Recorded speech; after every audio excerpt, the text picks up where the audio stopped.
Hello and welcome to Daily Reflection with Aneel Aranha. Today is the 5th of November 2018. We're going to reflect on Luke 14:12 to 14, short one.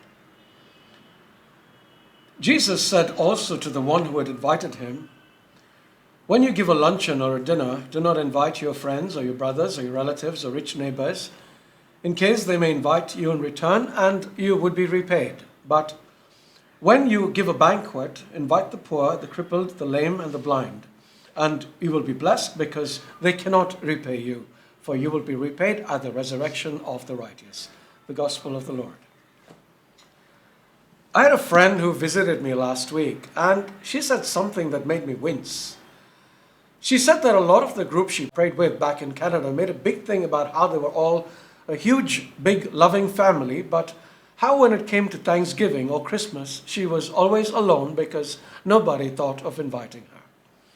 And the reason I winced was because I realized that I may have been guilty of doing what she accused the groups in her city of doing, although perhaps with some reason which I will explain.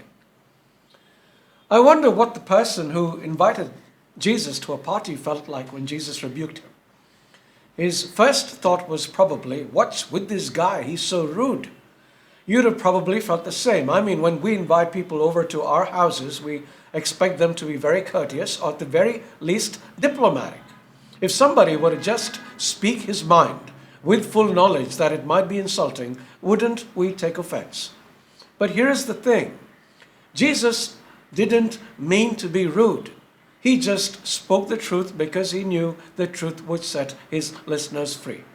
If they could only get past the offense to the heart of what Jesus was saying, understanding what he meant, and then putting his advice into practice, it would benefit them because they would be blessed. But I've come to realize that very few people look past the offense because they get stuck right there.